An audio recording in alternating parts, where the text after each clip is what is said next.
Good morning guys! Pasok na naman ang mga bata, hatid sundo. Naligo na si Pia kagabi pero mag-quick shower pa rin siya ng katawan. Ito baon niya daw, gusto niya. Ayan, nuggets. Pinagluto ko na siya. Ito namang nakasabit na puti kay Kuya Sai. Papasok din sa school si Kuya Sai. Mahaba kasi yung mga time nila sa school. Nag-iba yung mga schedule, humaba. Siguro naghahabol sa yung mga walang pasok ng bagyo. Pagkas hatid kay Pia, sundo ko kay Ina. Mamamalengke naman kami ni Morris sa Landers. Unang pamili ng December. Pag December, may mga kung ano-anong shopping nangyayari. Pero dahan-dahan lang tayo. Baka mamaya matapos yung December, wala nang laman yung bulsa lahat. And paalis na tayo. Magtapon lang ako ng basura.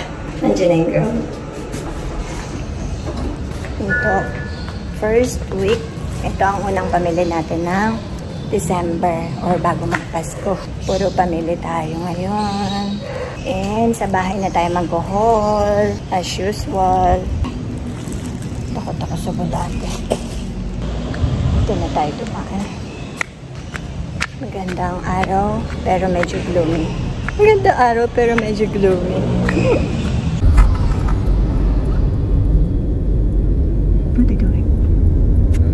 December na December, ang sama ng panahon. Dito na tayo. Landers na.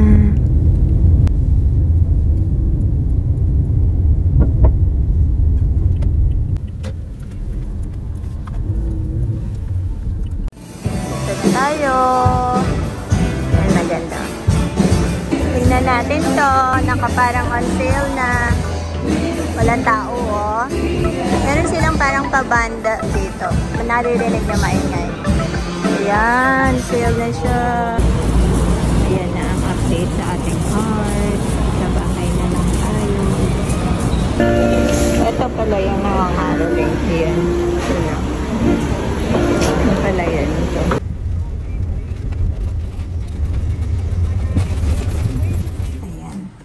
Dito na lang ako mag-haul. Ayan, naka-ready na.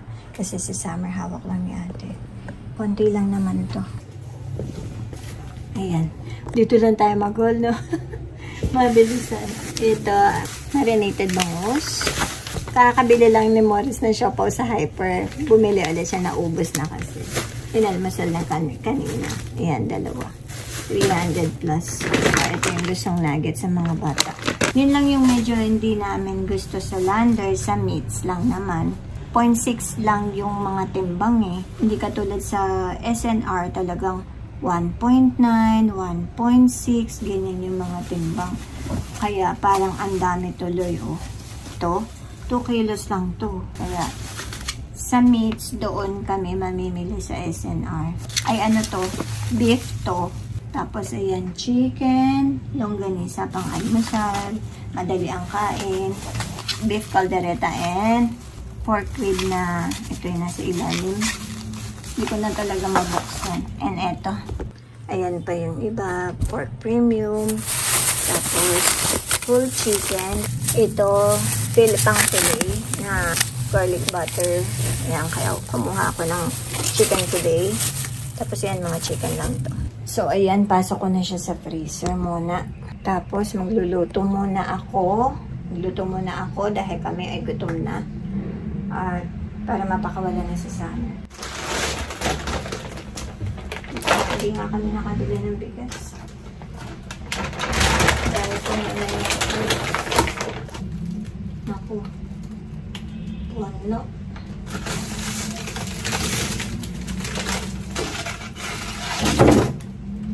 Ay, naayos ko to. Hindi niya makikita, no? Sige, papatayin ko muna. Teka, mga dugo na pag-aayos to.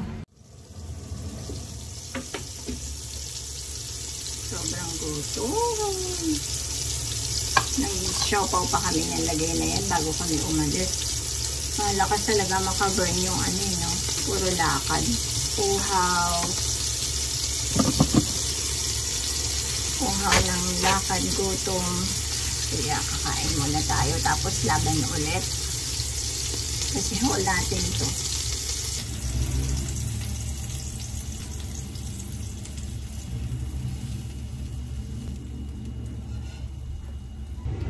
Hugas muna tayo ng pinggan. Tapos, dahil maya-maya naman ay susundo ako kay Pia.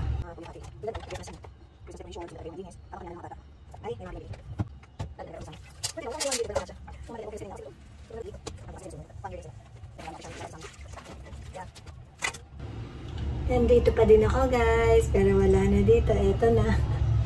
Tambak na and 5:30 na. Susundo na ako kay Pia maya-maya. Nagpalit lang ako ng pambaba kasi naka-white ako kanina. Sundin tayo. 5:30 pa lang, ang dilim-dilim na. Pagka-Burman talaga na. Tsaka, ay, wala akong mask. Meron pa namang taal. Ayun na, nasundo ko na. Wala ko, late na ako. Sa camera.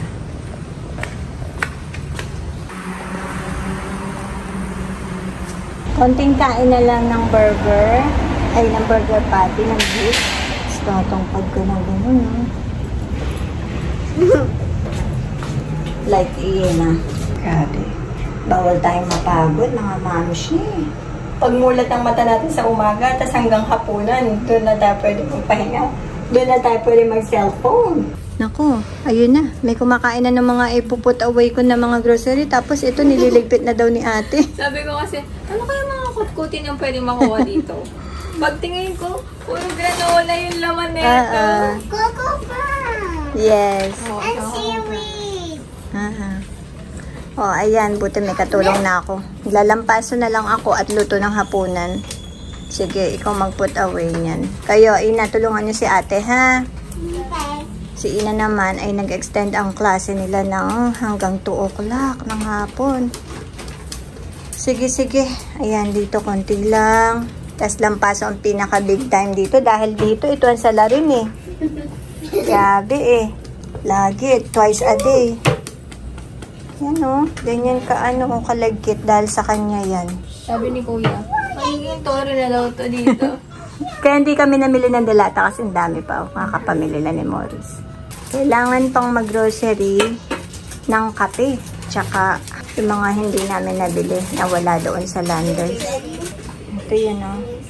Yun din naman yung mga pinapamili. Ito lang. Ayan, ito para sa... Kasi guys, kaya bumili ako nito. Mura lang to eh. 100 plus. Pag bumili ako nung fresh nito, pag gagamitin ko na, bulok na siya. Nauunahan niya ako mabulok. So, ito na lang. Mura lang naman. Tapos, ito nga. Nagpahinga muna kami sa Skyflex. Ito yung aming pamalit. Tsaka ito. Tapos, ayan lang mga gulay. Ayan. Ayan. Pansit Canton. Ay, noodles yata yan. Spicy Singapore fried noodles pala siya. So, ano yun? Pansit Fried. Canton. Oo. Ayun, yung mga nabila yun. Pansit, kalamansi, tapos noodles. Wala nang mga nasa kape. Meron seafood, ang gusto ng mga bata yung beef. Ito, tissue. Wala silang ibang tissue na pang bag lang para sa bata. Kasi madalas nga sila may mga allergy. Baka mahatching ka ako, lumabas yung sipon nyo. Ayaw, papamunan siya. Awa naman ako, kaya ito. Wala palang iba doon. Kaya, nag-grab na rin ako ng isang ganito. Tapos, ayan lang, mga noodles. Para sa pang sopas. Si Kuya Sean ay mahilig mag-spaghetti. Kasi request din ng mga bata. Ito, pang merienda ng mga bata. Pinangahalo din sa sopas. Ganon. Ang bigat, ang bigat, ang bigat. Tapos, ayan, ito, ano ba to? Joy. Nagkahiwa-hiwalay na, ayun, yung mga tinapay, tsaka yung egg na ilagay na doon. Ayan, cow head na. Choco cow head pala tong binili ko. Ayan. Eh, kasi sabi nung doktora, wag daw choco eh. Wag daw chocolate drink. Milk lang. Tapos, ayan, cow head light. Tapos, isa-isa na akong bumibili ng ganito. Kahit naman hindi magpapasko, ginagamit ng mga bata to. Lalo ng maliliit. Tapos ito pang baon ni Pia. O pangkain niya kung kailan niya gusto. And paminta. Paubos na ang paminta. Tapos ito, gamit ko na oyster sauce. And patis. Tapos ayun, kumakain na si Madam ng rice. Wala pang tulog mula kaninang madaling araw nagising. Online siya. Nahugasan na ba yan? Bakit wala sa plate? Eh, butas-butas yung ilalim. Ito pa. Iba yung seaweed nila ngayon natin. Let's try kung maganda. I changed my handwriting. I have a new one. Ito yung sinasabi niya kanina. Ang ganda. It's clean. Do you have activity? No, that's just concept note. Okay. I already done all them. Mag-advance review, Ina, ha? Malapit na ang second grading exam. Sige. Madami pa tayong ayusin, pero hindi yan ngayon. Bukas yan. Pero dito, yan, dinis muna dito. Kala mo, gabing-gabi na, no? Aga-aga pa. Pang tinapay dyan yan lang. Pang tinapay yan.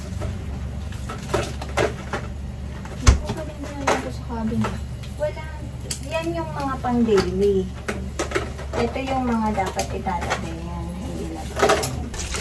Makain ka na. Wash ka na ng hand. No. Wash po.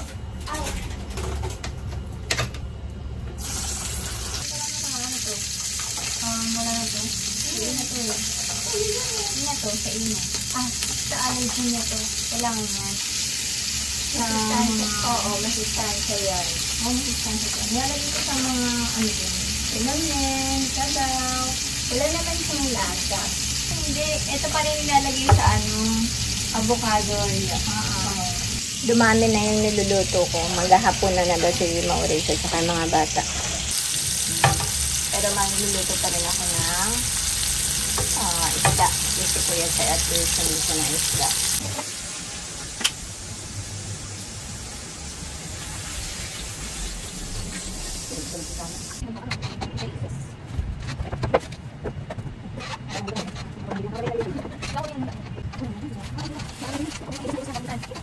Hindi kinaya nung adhesive doon nung bumagsak yung garland. Bibilhan pa sa Miss Hardware. Kailangan lilinawan mo yung mata mo dyan sa nilagay ni Cyrus na name dyan. Okay, nakita ko. Baking soda or baking powder?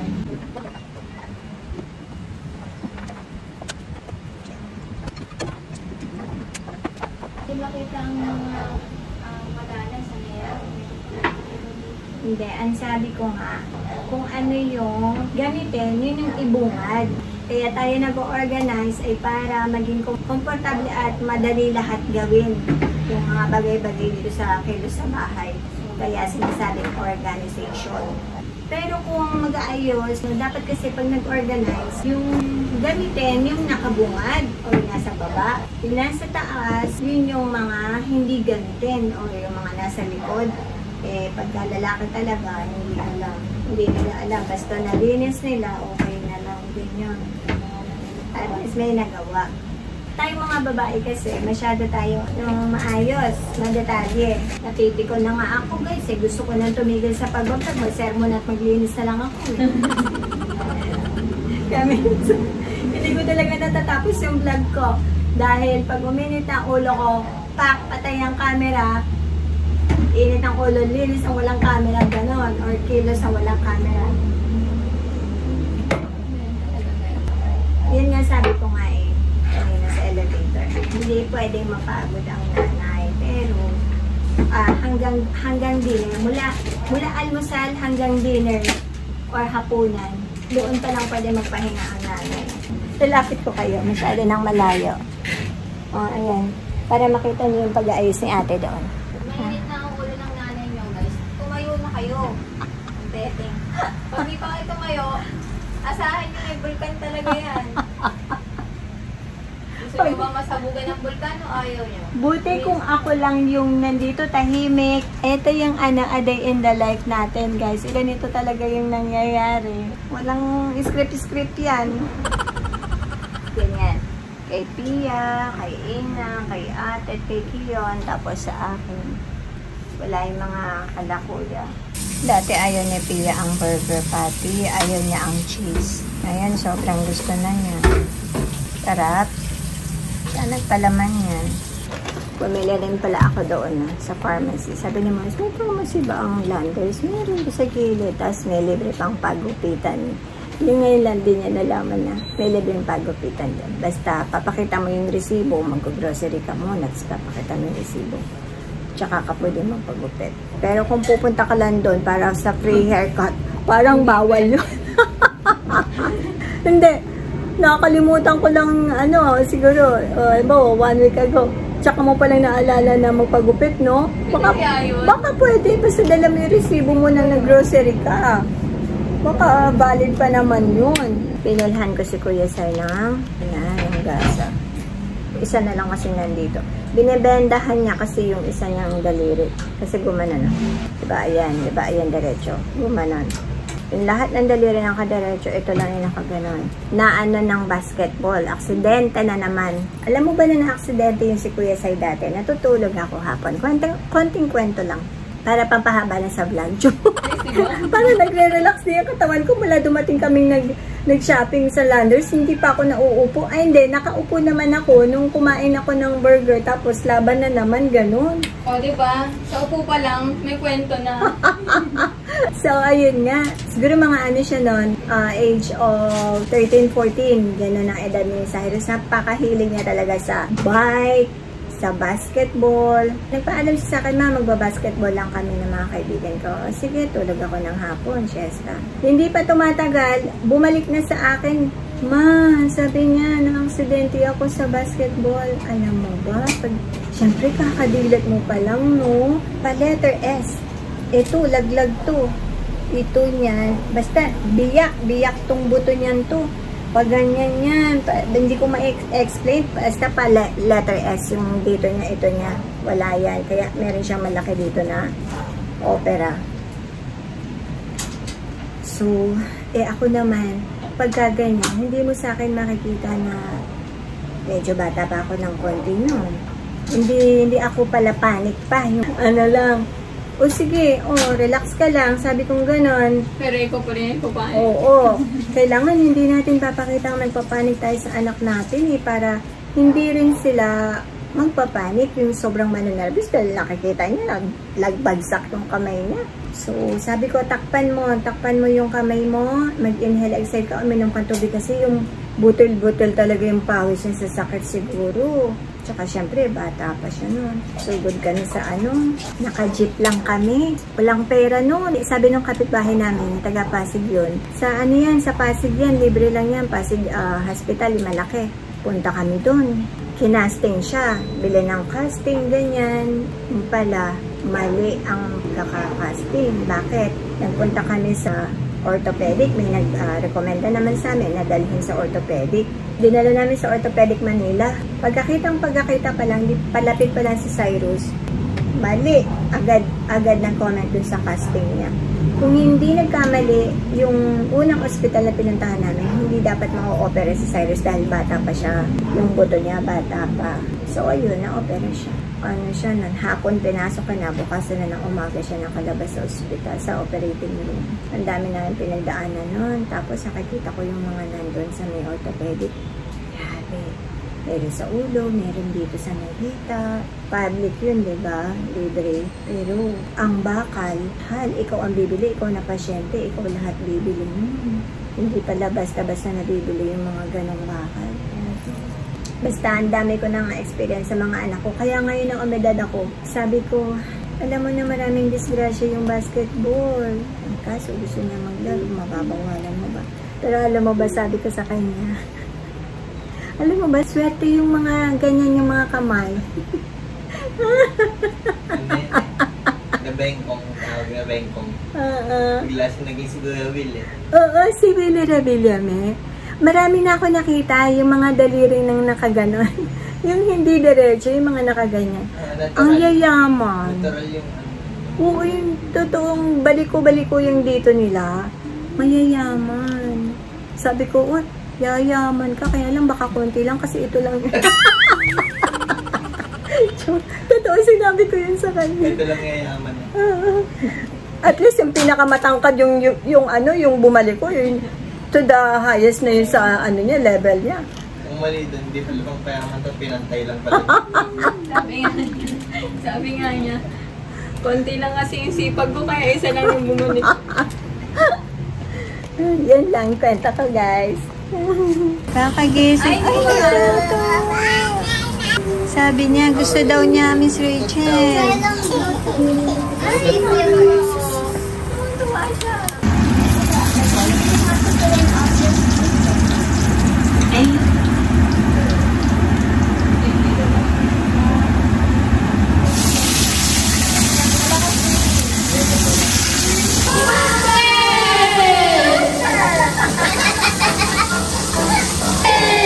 Gulat.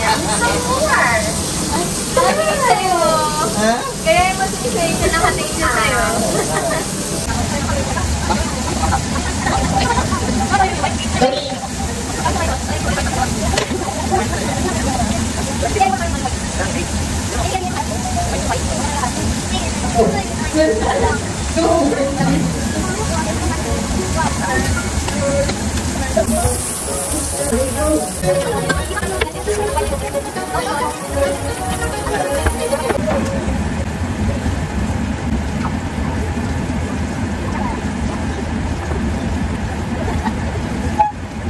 Yan, wala na. Yan lang. Nalagyan na doon. Napansiksikan din doon. Ako, may nakabitin pa pala dito ako to. Pinapatuyo ko. Papasok yan sa cabinet dito. Yan, dito yan.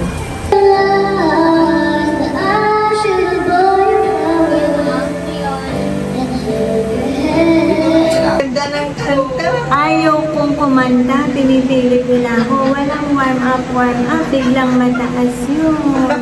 Sabi ko ayaw kong kumanta dahil wala na akong power. Walang katotohanan yung walang pong ipilit sa'yo. Hindi pa pala nakapatay. We will